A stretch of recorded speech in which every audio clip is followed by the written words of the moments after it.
안녕하세요. 원패밀리 교회를 섬기는 장경일 목사입니다. 신앙의 승리는 인생의 승리입니다. 아무리 재물이 많고 명예와 권세가 있다고 해도 신앙이 패배할 때 그 인생은 패배하게 되는 것이죠. 그렇다면 신앙의 승리는 어떻게 임할 수 있는 것일까요? 그것은 예수님께서 시험받았던 그 세 가지 시험을 우리가 믿음으로 성령이 주시는 그 능력으로 승리할 때 임하게 되는 것입니다.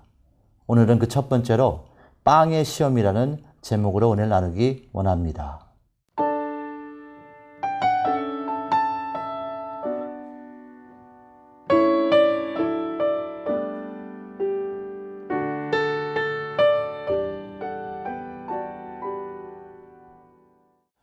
은혜로 말미암아 믿음으로 구원을 받은 그런 사람들을 기독교인이라고 합니다.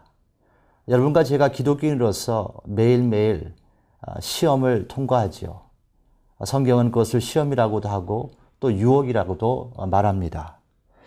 그런데 우리가 인식해야 될 것은 예수님이 그 시험을 통과하셨는데 그 시험 전에 예수님께서는 광야로 성령의 이끌림을 받아서 40일 동안 단식을 했다는 기록이 성경에 있지요. 다시 말하면 시험 전에 하루 일과를 시작하기 전에 우리가 해야 될 것은 기도라는 것입니다. 자, 첫 번째 시험이 무엇입니까? 사단은 예수님께 옵니다. 그래서 40일 동안 단식을 하신 그 예수님께 배가 고프시고 배가 고픈 정도가 아니셨겠지요. 정말 너무나도 힘든 그 상황에서 사단은 내가 만약 하나님의 아들이거든 이 돈을 떡으로 만들어서 먹으라고 유혹을 했지요. 자, 이 시험은 예수님께서 광야에서 받은 시험입니다. 다시 말해 여러분과 저의 삶은 광야라고 해도 맞다고 생각합니다.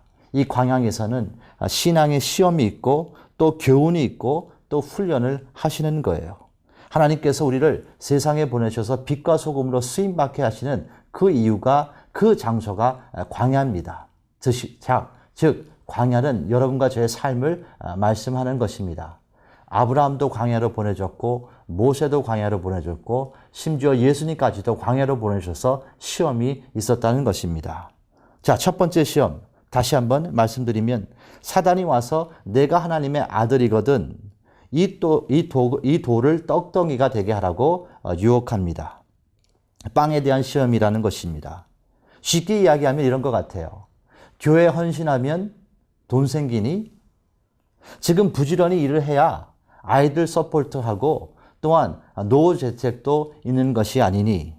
이렇게 사단은 돌을 떡으로 만드는 것에 우리의 관심사를 돌린다는 것입니다. 사랑하는 가족 여러분, 빵의 시험을 우리가 넘어서지 못한다면 말씀이 경청하지 못하는 것을 아십니까? 빵의 시험을 넘어서지 못하면 설교를 들어도 묵상을 하더라도 모든 그 말씀이 하나님의 나라와 의를 위해서 연결되는 것이 아니고 나를 위한 나의 재물과 이런 이익을 위해서 우리가 연결하기 때문에 은혜가 못 받는 것이죠. 그러면 말씀을 못 받는 경우에는 결과적으로 신앙이 패배하게 된다는 것입니다. 한국교회가 정말 성장하고 또 말씀 선포 중에 우리가 가장 친숙한 구절이 하나 있다면 마태복음 6장 33절이 아닌가 생각합니다. 그의 나라와 의를 구하라 그리하면 그 모든 것이 더해지리라 라는 말씀입니다. 아마 여러분과 저도 한때는 이 말씀을 붙잡고 신앙생활을 열심히 했다고 저는 생각합니다. 그런데 그 말씀에 그의 나라와 의를 구하면 자, 이 첫 번째 부분을 정말 마음으로 믿고 우리가 움직일 때 그 모든 것이 더해지면 그것은 신앙생활입니다.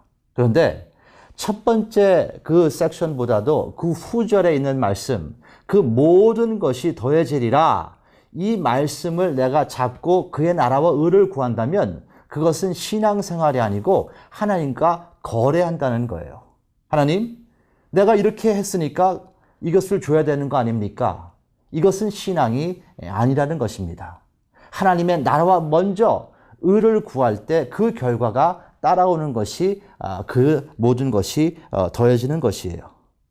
또 예수님께 와서 사단은 그의 정체성을 흔들지 않았습니까? 누구보다도 사단은 예수님이 누구이신 것을 아는 존재였지만 그의 정체성을 흔들었다는 것입니다. 다시 말해 여러분과 저희도 이 빵의 시험을 통해서 우리의 정체성을 흔들려고 한다는 것입니다. 이런 것이죠. 내가 만약 예수님을 영접해서 기독교인이 됐다면 너 지금 왜 빵 걱정하니?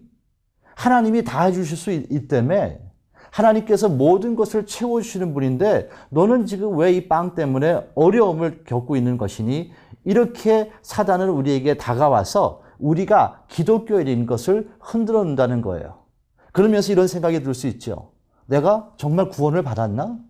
아니, 구원을 받았다면 내 나름대로 교회에서 헌신하고 또 섬기고 있는데 왜 이 모든 것이 더해지지 않는 거야? 이런 하나님에 대한 의심을 가질 수 있다는 것입니다.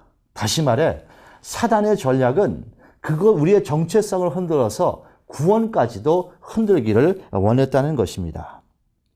깨어있지 않으면 정말 우리가 속을 수 있다는 거예요. 예수님께서는 이 상황에서 사단에게 이렇게 선포하시죠.